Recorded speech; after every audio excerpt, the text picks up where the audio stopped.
Hello students, आप सभी का स्वागत है। मेरा नाम है फैसल रशीद।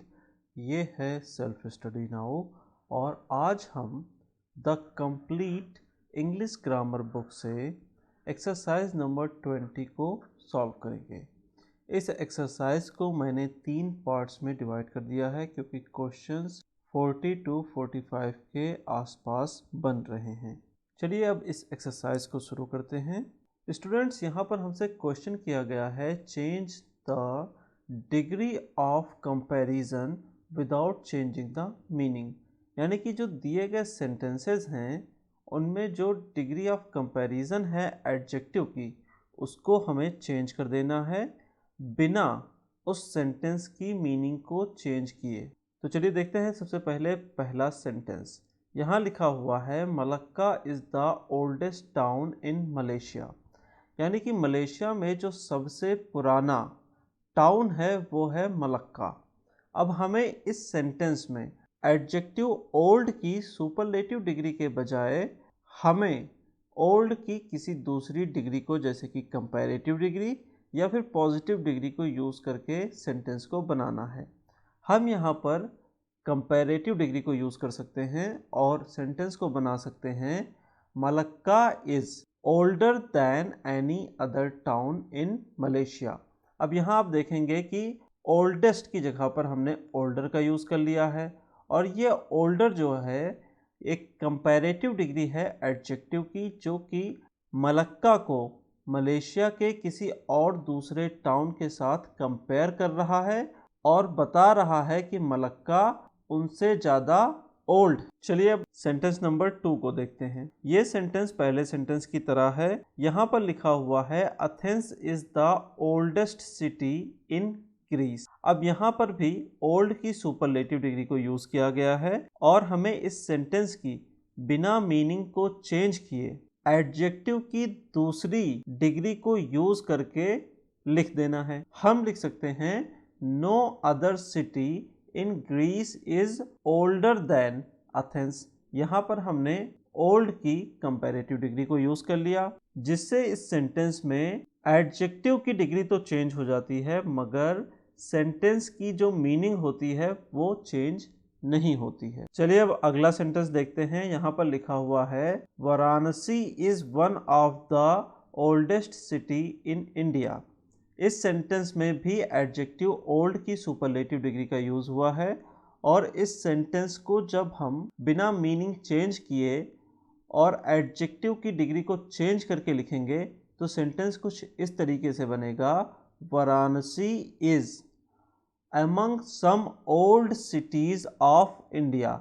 अब यहाँ पर हमने ओल्ड की पॉजिटिव डिग्री को यूज कर लिया, लेकिन जब इस सेंटेंस को हम पूरा देखते हैं तो मीनिंग वही निकल करके आती है जो मीनिंग सेंटेंस की पहले थी। चलिए अब सेंटेंस नंबर 4 पर चलते हैं। यहाँ पर लिखा हुआ है, peanuts are at least as nutritious as almonds. यानी कि जो मूंगफली होती है वो लगभग आलमंड्स यानी कि बादाम के बराबर ही न्यूट्रिशियस होती है। इस सेंटेंस में न्यूट्रिशियस एडजेक्टिव के तौर पर इस्तेमाल किया गया है। हम जब इस सेंटेंस को रीराइट करेंगे तो सेंटेंस बनेगा, peanuts are no less nutritious than almonds. और यहाँ पर लेस न्यूट्रिशियस है जो कि एक कंपैरेटिव डिग्री है। चलिए चलते हैं सेंटेंस नंबर 5 पर। यहाँ पर लिखा हुआ है, soya beans are at least as nutritious as meat. इस सेंटेंस को भी हम पिछले वाले सेंटेंस की तरह ही रीराइट करेंगे, जैसे कि soya beans are no less nutritious than meat, जिसका मतलब होगा कि सोया बीन्स जो होती हैं वो मीट से कम न्यूट्रिशियस नहीं होती हैं। अगला सेंटेंस है, no other planet is so big as Jupiter. इस सेंटेंस में बिग एक एडजेक्टिव है जो कि अपनी पॉजिटिव डिग्री में मौजूद है। हम जब इस सेंटेंस को रीराइट करेंगे तो लिख सकते हैं, Jupiter is the biggest of all other planet. अब यहाँ पर बिगेस्ट जो है ये एक सुपरलेटिव डिग्री है बिग की, यानी कि हमने डिग्री ऑफ कंपैरिजन को चेंज कर दिया मगर मीनिंग को हमने चेंज नहीं किया। चलिए अब चलते हैं सेंटेंस नंबर 7 पर। यहाँ पर लिखा हुआ है no other planet is smaller than Mercury. अब हमने यहाँ पर यूज़ किया है स्मॉलर, जो कि स्मॉल की कंपैरेटिव डिग्री है। हम इस सेंटेंस को रीराइट करेंगे तो हम लिख सकते हैं of all other planets mercury is smallest.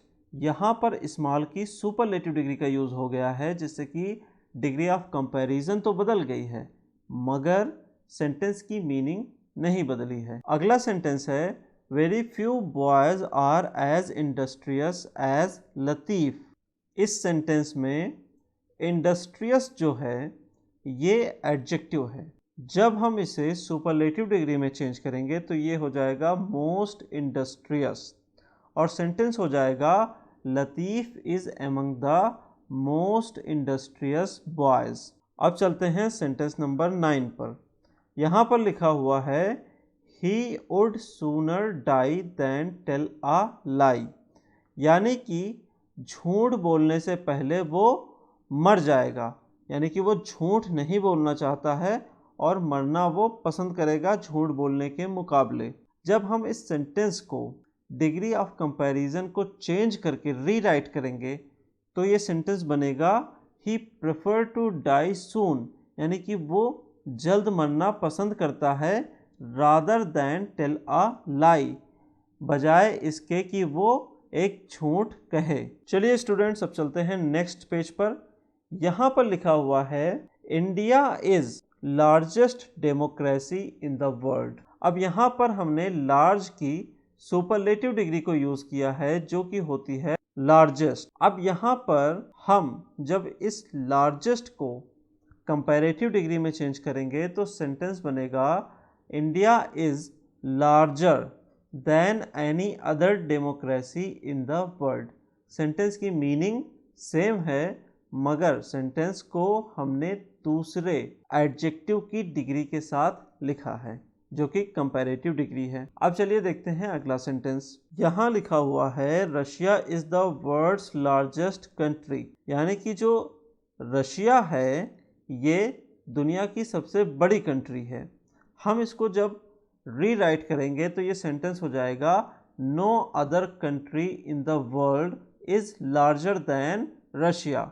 जैसा कि आप देख सकते हैं कि यहाँ पर लार्जेस्ट यूज़ हुई थी जो कि एडजेक्टिव की सुपरलेटिव डिग्री है और यहाँ पर लार्जर का यूज़ हुआ है जो कि एडजेक्टिव की कंपैरेटिव डिग्री है। चलिए अगला सेंटेंस देखते हैं। यहाँ पर लिखा हुआ है Shakespeare is greater than any other English poet. यहाँ पर हमने ग्रेटर का यूज़ किया है। ग्रेटर कंपैरेटिव डिग्री है ग्रेट की। जब हम इस सेंटेंस को रीराइट करेंगे तो ये सेंटेंस हो जाएगा no other English poet is as great as Shakespeare. Sentence की मीनिंग वही है कि कोई दूसरा पोएट इतना महान नहीं है जितना कि शेक्सपियर महान है, मगर हमने डिग्री ऑफ कंपैरिजन को चेंज कर दिया है। अब हम देखते हैं सेंटेंस नंबर 13 को। यहाँ पर दिया गया है Samudragupta was one of the greatest of Indian Kings, यानी कि जो समुद्रगुप्त थे वो हिंदुस्तान के महान राजाओं में से एक थे। जब हम इस सेंटेंस को एडजेक्टिव की डिग्री को चेंज करके लिखेंगे तो ये सेंटेंस हो जाएगा hardly any other Indian king was as great as Samudragupta.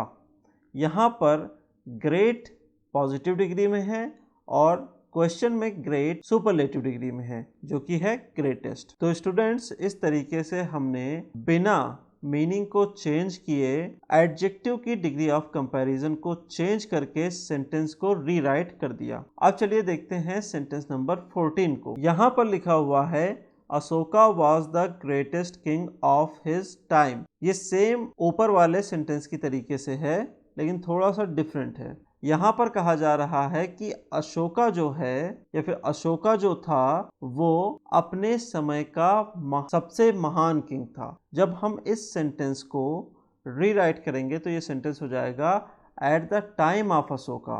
Ashoka के समय पर there was no king greater than him, यानी कि कोई भी दूसरा राजा नहीं था जो कि उससे महान हो। ग्रेटर का यूज़ किया है हमने, जो कि ग्रेट की कंपैरेटिव डिग्री है, और यहाँ पर हमने ग्रेटेस्ट का यूज़ किया था जो कि ग्रेट की सुपरलेटिव डिग्री है। अब चलिए इस एक्सरसाइज का लास्ट क्वेश्चन देखते हैं। यहाँ पर लिखा हुआ है the tiger is the most ferocious of all animals. जब हम इस सेंटेंस को रीराइट करेंगे तो ये मोस्ट फेरोसियस से बदल करके मोर फेरोशियस हो जाएगा और सेंटेंस हो जाएगा no other animal is more ferocious than the tiger. तो स्टूडेंट्स, आज की एक्सरसाइज में बस इतना ही। मिलेंगे अगली वीडियो में, सॉल्व करेंगे इस एक्सरसाइज का पार्ट 2 जो कि होगा एक्सरसाइज नंबर 20B। तो स्टूडेंट्स, वीडियो देखने के लिए आपका बहुत बहुत शुक्रिया। इसी तरीके से पढ़ते रहिए, मेहनत करते रहिए। Have a lovely day. Signing off.